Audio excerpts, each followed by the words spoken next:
নগাঁও জিলা উলামা কাউন্সিলে বিজেপি দলক মুকলি সমৰ্থন। আনোয়াৰ হুছেইন ডনৰ বাসগৃহত অনুষ্ঠিত এক নিৰ্বাচনী সভাত উলামা কাউন্সিলৰ প্ৰায় ৫ শতাধিক সদস্য উপস্থিত থাকি নগাঁও লোকসভা সমষ্টিৰ বিজেপি দলৰ প্ৰাৰ্থী সুৰেশ বৰাক মুকলি সমৰ্থন কৰে।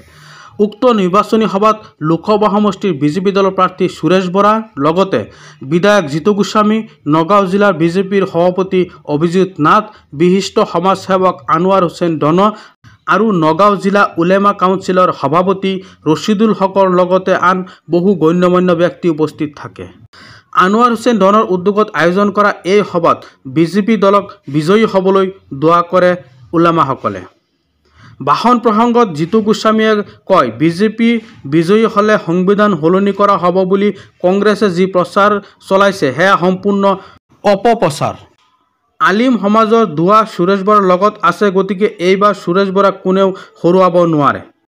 লগতে ইমান কম সময়ত বৃহৎ সংখ্যক উলেমাক একত্ৰিত কৰাৰ বাবে ধন্যবাদ জ্ঞাপন কৰে আনোয়াৰ হুছেইন ডনক। আনফালে মন্ত্ৰী পীযুষ হাজৰিকা উপস্থিত থকাৰ কথা আছিল যদিও উপস্থিত থাকিব নোৱাৰি পুনতে ৰাইজক সম্বোধন কৰে। আমি ভাৰতবৰ্ষত মুছলিম, হিন্দু, খ্ৰীষ্টান, বৌদ্ধ আল্লাহ সকলো ধৰ্মৰ মানুহ মিলি ভিত্তি থাকিব পাৰোঁ।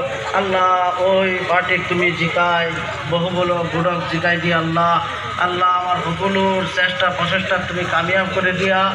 আল্লাহ আমাৰ মাজৰ পৰা যিমান মানুহ আমাৰ মাতৃ পিতৃ আমাৰ শিক্ষাগুৰু আল্লাহ ধৰ্মগুৰু যিমানে আল্লাহ ঢুকাইছে তেখেতৰ চিৰ শান্তিৰ কামনা কৰিছোঁ। আল্লাহ তোমাৰ ওচৰত আল্লাহ আমাৰ দোৱাখানা কবুল কৰা বিৰহমাতিকা ইয়া আৰহামাৰ ৰাহিমিন।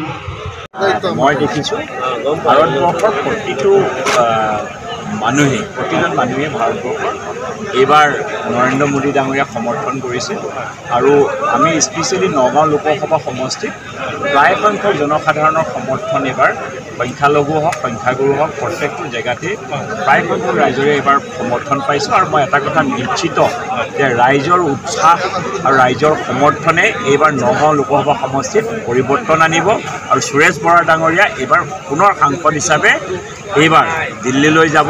নগাঁৱৰ কণ্ঠ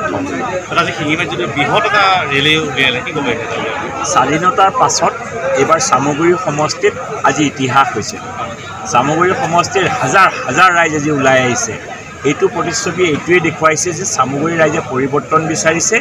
ৰাইজ ভাৰতীয় জনতা পাৰ্টীৰ লগত আছে, নৰেন্দ্ৰ মোদী ডাঙৰীয়াৰ লগত আছে, ৰাইজ সুৰেশ বৰা ডাঙৰীয়াৰ লগত আছে। এক বৃহৎ সংখ্যক মুছলিম সমাজ বিজেপিৰ লগত এইবাৰ যোগ হৈছে, কি ক'ব? এইটো সঁচাকৈ খুব ভাল পদক্ষেপ আৰু এইবাৰ মুছলমান সমাজৰ ৰাইজে পৰিৱৰ্তন বিচাৰিছে। মুছলমান সমাজৰ ৰাইজ এইবাৰ উন্নয়নৰ লগত আছে। তেখেতসকল এইবাৰ নৰেন্দ্ৰ মোদী ডাঙৰীয়াৰ লগত আছে, সুৰেশ বৰা ডাঙৰীয়াৰ লগত আছে, উন্নয়নৰ লগত আছে।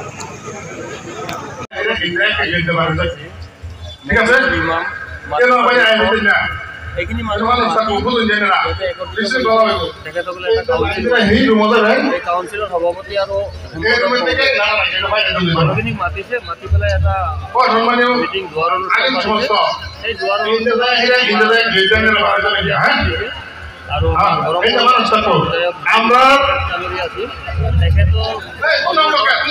তেখেতসকলে এটা যোৱাৰ অনুষ্ঠান পাতিছিল আৰু সেই যোৱাৰ অনুষ্ঠানত এটা হৈছে বৃহৎ সংখ্যক মুছলিম সমাজ মানে বিজেপিমুখী নহয়, একচুৱেলি উন্নয়নৰ সমৰ্থন মানুহ ওলাই আহিছে আৰু তাতে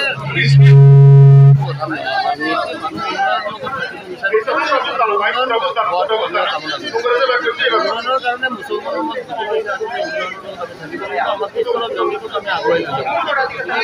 উন্নয়নৰ লগত থাকিব হ'লে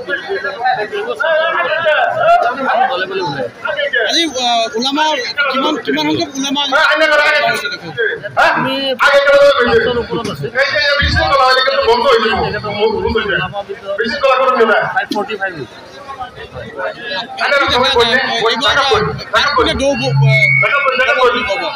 বিজেপি বিজয়ী হ'ব বুলি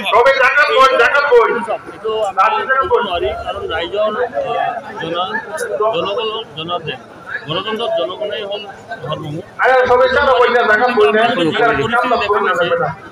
মানুহৰ অভূতপূৰ্ব সহায়